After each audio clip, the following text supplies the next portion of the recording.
பெருமாளின் மனைவியான பூமாதேவியின் கர்ப்பத்தில் உதித்தவர் தான் இந்த செவ்வாய்.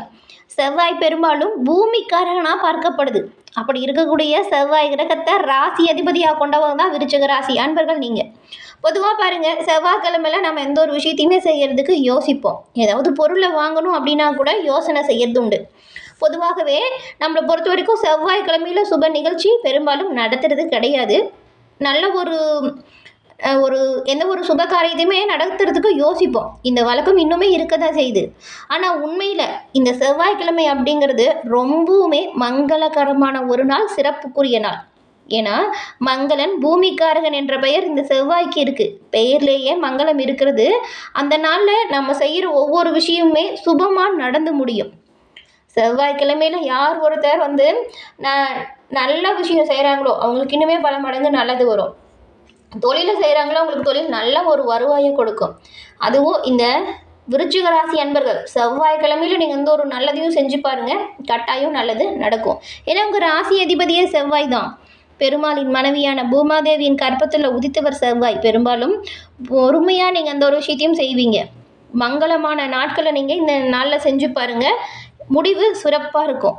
அதே போல் சொந்த வீடு கட்ட தேவையான பொருட்கள் இது எல்லாமே நல்லா கிடைக்கும். அப்படின்னா அது செவ்வாயை வழிபட்டால் கட்டாயம் உண்டாகும். நீங்கள் செவ்வாய்க்கிழமையில் நவகிரகத்தில் இருக்கும் செவ்வாயை வழிபட்டுட்டு வாங்க. அதுவும் நெய் தீபம் ஏற்றி வழிபட்டுட்டு வாங்க. விருச்சிக ராசி அன்பர்கள் பாருங்கள், உங்களோட வாழ்க்கையில் சிறப்பான உயர்வை கண்டாயம் பெறுவீங்க.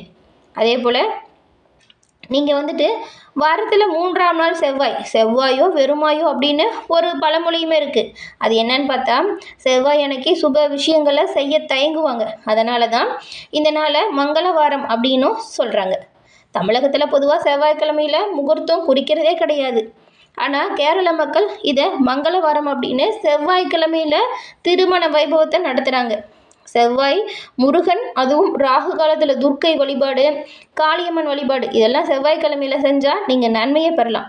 நவகிரகத்தில் செவ்வாயை சகோதரக்காரகன் அப்படின்னு சொல்லுவாங்க. இவரை வழிபட்டால் சகோதர உறவு பலப்படும், பிரிந்த சகோதரர் ஒன்று சேருவாங்க. அது மட்டும் இல்லாமல் நீங்கள் இந்த செவ்வாய்க்கிழமையில் முருகனுக்கு செவ்வரளை மாலை சூற்றி வழிபட்டு வருவதால் உங்களோட எல்லா விஷயமே நல்லா தான் நடக்கும். அதாவது நிறைய காரிய தடையெல்லாம் ஏற்படும் இல்லையா, அந்த காரிய தடையெல்லாம் உங்களை விட்டு நீங்கக்கூடிய அமைப்பை நீங்கள் செவ்வாய்க்கிழமையில் முருகனை வழிபடுறதுனால இந்த விருச்சிக ராசி அன்பர்கள் கட்டாயம் பெறுவீங்க. முருகனின் பரிபூர்ண அருளாலும் உங்களோட வாழ்க்கையில் எல்லாமே நல்லதாக நடக்க உங்களுக்காக முருகப்பெருமானிடம் நாங்களுமே பிரார்த்தனை செஞ்சுக்கிறோம். உங்களுக்கு முருகப்பெருமான் இஷ்ட தெய்வமாக இருந்தால் சரவண பவ முருகா போற்றி அப்படிங்கிற மந்திரத்தையும் மறக்காமல் 3 முறை பதிவிடவும் செய்யுங்க. அப்படி செய்யும்போது கூட உங்கள் ஆள் மனதில் ஒரு பிரார்த்தனை நினச்சிட்டு செய்யுங்க. அந்த பிரார்த்தனை விரைவில் நடக்கும், நன்மை வெகு விரைவில் வந்துடும். மேலும் உங்கள் சுய ஜாதக கணிப்பை நீங்கள் எளிய முறையில் தெரிஞ்சுக்க விரும்புனா டிஸ்கிரிப்ஷனில் பாருங்கள், ஜோதிடரோட நம்பர் கொடுத்துருக்கோம். அந்த நம்பருக்கு நீங்கள் ஃபோன் பண்ணாலே போதும். எளிய முறையில் உங்கள் ஜாதக கணிப்பை நீங்கள் தெரிஞ்சுக்கலாம். எல்லா வகையிலுமே சிறப்பான உயர்வையும் நன்மையும் பெற இந்த ஒரு வாய்ப்பை தவறவிடாமல் பயன்படுத்திக்கோங்க. இப்போ பாருங்கள், புது வருடமும் பிறக்க போகுது.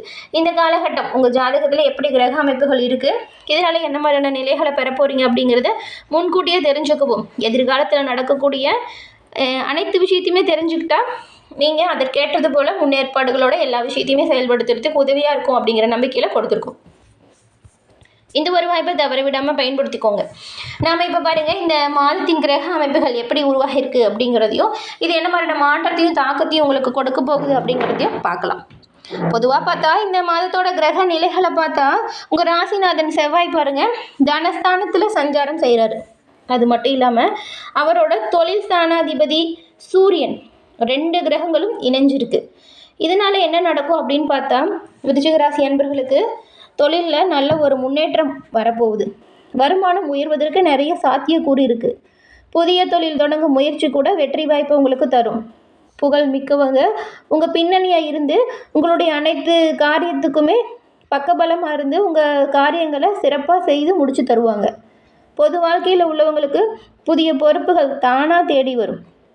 மாத தொடக்கத்தில் குருவின் பார்வை உங்கள் ராசியில் இருக்குது. சுபகிரகத்தின் பார்வை பதியறதுனால பெரும்பாலும் பாருங்கள், நீங்கள் ரொம்ப நாளாக எதிர்பார்த்து காத்திருக்கக்கூடிய ஒரு சுப செய்தி இப்போது இந்த மாதம் உங்களை வந்து சேரும்.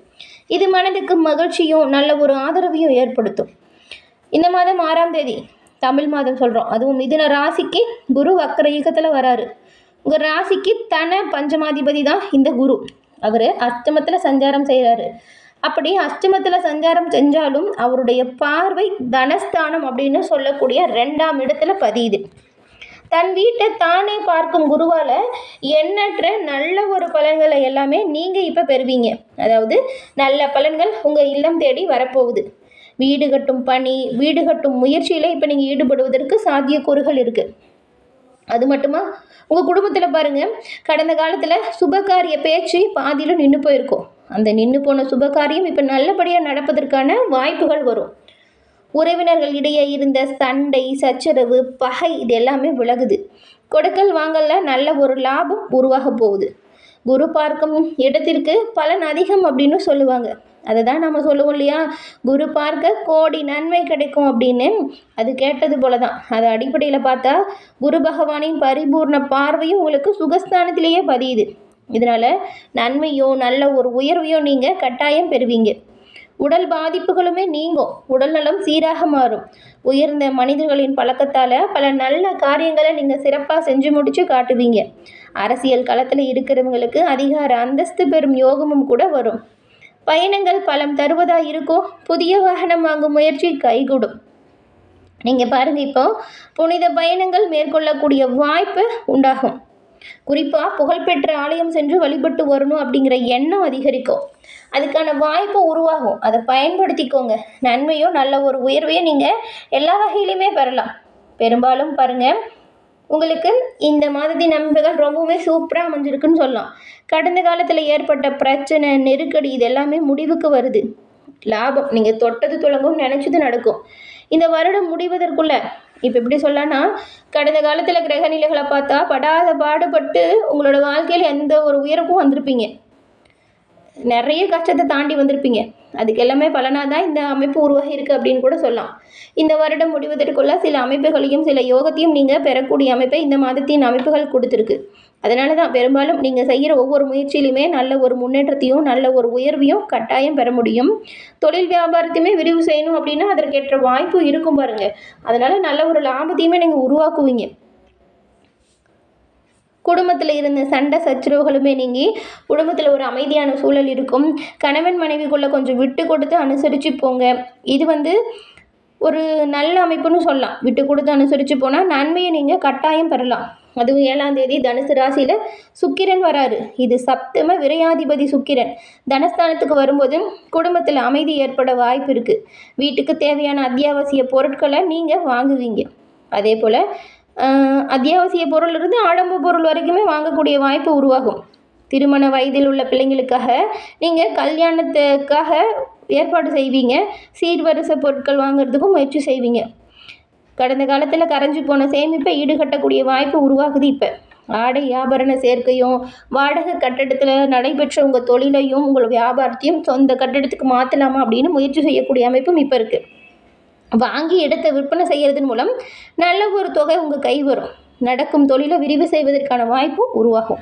வாழ்க்கை துணைக்கு வேலை கிடைச்சி உதிரி வருமானம் வருவதற்கு நிறையவே வாய்ப்பும் இருக்குது.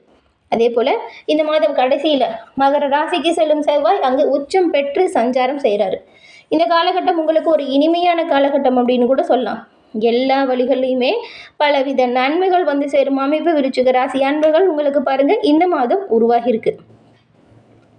ராசிநாதன் செவ்வாய் வலிமை அடைகிறதுனால நீங்கள் யோசிக்காமல் செய்கிற காரியத்தில் கூட வெற்றி வாய்ப்பை பெறுவீங்க. பூமி யோகமும் பிள்ளைங்களோட வழியில் நல்ல காரியமும் உங்களுக்கு இப்போ நடக்கும். சிறப்பான சூழல் உருவாகும். அதெல்லாம் சரியாக நீங்கள் பயன்படுத்திக்கணும். நினச்ச நேரத்தில் செய்து முடித்து நன்மையும் நல்ல ஒரு உயர்வையும் பெறுவீங்க. பொது வாழ்க்கையில் உள்ளவங்களுக்கெல்லாம் பாருங்கள், மக்கள் மத்தியில் நல்ல ஒரு செல்வாக்கும் அந்தஸ்தும் அதிகரிக்க போகுது. வியாபாரம் தொழில் இது ரெண்டுலேயுமே கூடுதல் லாபத்தை நீங்கள் இப்போ பெறுவீங்க. மகிழ்ச்சி அதிகரிக்கும். நல்ல ஒரு உயர்வு கிடைக்கிறதுனால நீங்கள் மற்றவங்களுக்கு உதவி செய்யக்கூடிய அமைப்பு கூட வரும். கலைஞர்கள் உங்களுக்கு புகழும் அந்தஸ்தும் அதிகரிக்கும். உயர் அதிகாரிகள் உங்களை பாராட்டுவாங்க. மாணவிகளுக்கு படிப்பில் முன்னேற்றம் வரும். பெண்களை பொறுத்த வரைக்கும் குடும்ப பொறுப்புகள் கொஞ்சம் கூடுதலாக இருக்கும். கொடுக்கல் வாங்கல கவனமாயிருங்க. இதனால் ஆதாயத்தையும் நீங்கள் பெறுவீங்க. பெரும்பாலும் கோபத்தை குறைக்க பாருங்கள். இது ரொம்பவும் நல்லது. விட்டு கொடுத்து அனுசரித்து போனால் நன்மையும் நல்ல ஒரு உயர்வையும் நீங்கள் கட்டாயம் பெறலாம். அதே போல் எல்லா இடத்துலையுமே உங்களுக்கு இப்போது சிறப்பான வாய்ப்புகள் இருக்கிறதுனால பேசும் பொழுது வார்த்தைகளில் நிதானத்தையும் கவனத்தையும் கடைபிடிக்கணும். எடுத்துமோ கௌத்துமோன்னு யாரையும் எதுவும் சொல்லிடாதீங்க. அதே போல் உங்ககிட்ட மற்றவங்க யாராவது வந்து புறம் பேசினா அதை தவிர்க்க பாருங்கள். இதால் கொஞ்சம் கொஞ்சம் பின்னடைவு, சலுப்பு, சங்கடம், இந்த சண்டை சச்சரவுகள் வரலாம். அதனால் உங்களுக்கான பணிகளில் மட்டும் முழு மூச்சாக செயல்பட்டால் நன்மையை பெறலாம். மற்றவங்களோட வேலைகளில் கவனம் செலுத்தினா அது பின்னடைவை ஏற்படுத்திடும். கவனமாக எச்சரிக்கையாக செயல்படுங்க. நன்மையும் நல்ல ஒரு உயர்வையும் நீங்கள் நிச்சயம் பெறுவீங்க. எல்லா வளங்களும் கிடைக்கப்பெற்று நலமுடன் வாழ உங்களுக்கு வாழ்த்துக்களையும் தெரிவிச்சுக்கிறோம். தொடர்ந்து சப்ஸ்கிரைப் பண்ணி வச்சு பாருங்கள். நன்றி நேயர்களே.